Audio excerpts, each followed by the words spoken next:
Hello दोस्तों आज 2023 सामान्य हिंदी का पेपर लेके आया हूँ जो कि ये पेपर कल हुआ था। दोस्तों वीडियो इसलिए नहीं आ पाया था कि तबीयत ख़राब हो गई थी। तो दोस्तों आज का ये वीडियो आपके लिए बहुत ही ज़्यादा इम्पोर्टेंट है। इसमें मैं बताऊँगा कि पेपर में मैंने क्या क्या पढ़ाया और क्या क्या आया। तो दोस्तों अभी तक हमारे चैनल पे 12 से 13 वीडियो हैं, ठीक है। तो जितने भी 13 वीडियो में से मैंने जितना भी 13 वीडियो बनाया था उतना पेपर में आया ही आया है। तो इस पेपर का सॉल्यूशन आपको बता देते हैं। आचरण की संहिता निबंध के लेखक हैं, तो आपको पता होगा आचरण की संहिता के लेखक कौन हैं। इसके लेखक अध्यापक पूर्ण सिंह हैं। जो दूसरा क्वेश्चन आया था आपके में, हिंदी नई चाल में ढली, यह कथन किस लेखक का है? यह कथन किस लेखक का है? तो यह कथन भारतेंदु हरीशचंद्र का था। उसने कहा था कहानी के लेखक हैं, उसने कहा था कहानी के लेखक हैं, तो ये था चंद्रधर शर्मा गुलेरी। चिंतामणि निबंध संग्रह के लेखक हैं, ये चिंतामणि निबंध संग्रह के लेखक आपको पता होगा रामचंद्र शुक्ल हैं। कलम का सिपाही रचनाकार हैं। कलम के सिपाही के रचनाकार कौन थे? अमृत राय थे। तो क्वेश्चन जो नेक्स्ट आया था आपके में 10 बहुविकल्पी आए थे।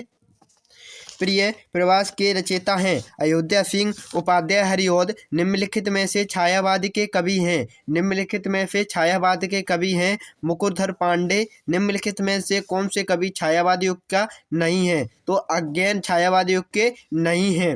रश्मि रथी किस कोटि की रचना है? रश्मि रथी खंड काव्य की रचना है। बादल को घिरते देखा, यह है नागा अर्जुन की रचना। बादल को घिरते देखा, यह नागा अर्जुन की रचना है। क्वेश्चन नंबर 3 जिसमें मैंने बता दिया था कि व्याख्या आएगी, और व्याख्या शुरुआत के 4 चैप्टरों से ही पूछी जाती है। तो देख सकते हैं ये शुरुआत के 4 चैप्टर के अंदर में ही आई है। व्याख्या आपको 2 मिली थी जिसमें से आपको 1 करनी थी, और 10 नंबर की व्याख्या आती हैं। क्वेश्चन नंबर 4 जो कि पद्यांश की व्याख्या होगी, इसमें भी आपको 2 व्याख्या मिली थी जिसमें से आपको 1 ही करनी थी, ठीक है दोस्तों।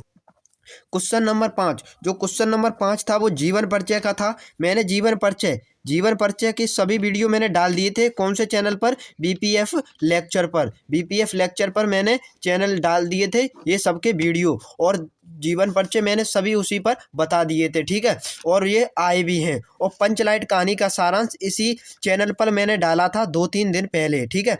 तो पंचलाइट भी बीपीएफ लेक्चर पर आपको मिल जाएगा। पंचलाइट कहानी का सारांश डाला था और देख लो पूछा गया है। तो दोस्तों जो भी मैंने बताया है वो परीक्षा में पूछा गया है दोस्तों।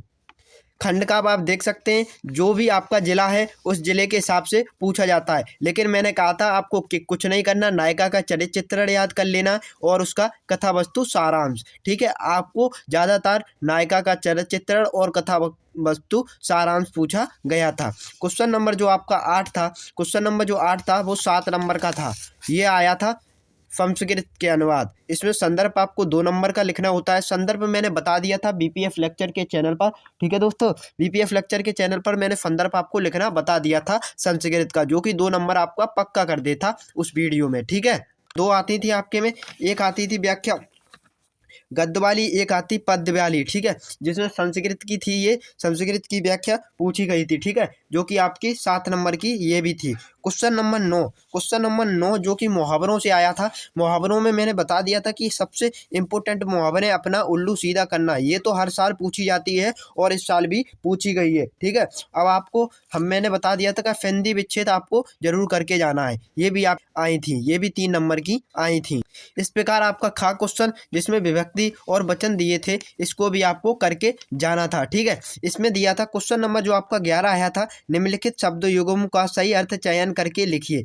इसमें भी आपको सही चयन करना था, ठीक है। जो कि क्वेश्चन नंबर 11वें का जो खा क्वेश्चन आया था, जिसमें आपको 1 के 2 शब्द लिखने थे। मान लीजिए पूत पक्ष, इसमें से आपको 2 अर्थ इसके निकालने थे। क्वेश्चन नंबर 11वें के गा में, जिसमें आपको क्या पूछा गया था, इसको एक रास्ता दिखाने वाला क्या होता है? मार्गदर्शक ही होता है। जिसका कोई अंत ना हो वो अनंत होता है, ठीक है। इस प्रकार आपके क्वेश्चन पूछे गए थे। और आप देख सकते हैं 2 वाक्यों को शुद्ध कीजिए। आप तो शुद्ध कर ही सकते हैं, ये 2 नंबर का क्वेश्चन आपके में पूछा गया था। आप इसको शुद्ध कर सकते हैं, शुद्ध करके लिख सकते हैं। देख सकते हैं कितना सरल है। जैसे श्याम और मोहन बात कर रहा है तो इसमें क्या हो जाएगा, श्याम और मोहन बात कर रहे हैं। ठीक है, मैं गृह कार्य कर लिया हूँ, मैंने गृह कार्य कर लिया है। चंद्रमा आकाश में निकलता था, चंद्रमा आकाश में निकलता है। ठीक है, तो आपको शुद्ध वाक्य भी करना है। और श्रृंगार रस की परिभाषा क्वेश्चन नंबर 12, जो कि मैंने सबकी वीडियो डाल दिए थे चैनल पर, आप देख सकते हैं। ठीक है, कुछ दिन पहले ही मैंने सभी के चैनल पर वीडियो डाल दिए थे और वही जो मैंने डाला था वही पूछा गया है। चौपाई का भी डाला था, सोटा का भी, रूपक अलंकार का, यमक अलंकार का भी और श्रृंगार रस का भी। ठीक है, तो क्वेश्चन नंबर जो आपका 13 था, जिसमें आपको एक एप्लीकेशन लिखना था। क्या लिखना था? एप्लीकेशन लिखना था, जो कि 6 नंबर का आपका पूछा गया था। ठीक है, क्वेश्चन नंबर जो 14 था, जिसमें आपको एक निबंध लिखना था। ठीक है, जो कि आपका 9 नंबर का था। तो दोस्तों यही आपका पेपर आया है। पेपर बहुत सही इजी आया है। जिस प्रकार ये वाली साल पेपर बहुत सरल आया है। तो आपने, मुझे मालूम है कि आपने कितने का स्कोर किया है, कमेंट में लिखना ना भूलें। तो मिलते हैं अपने नेक्स्ट वीडियो में।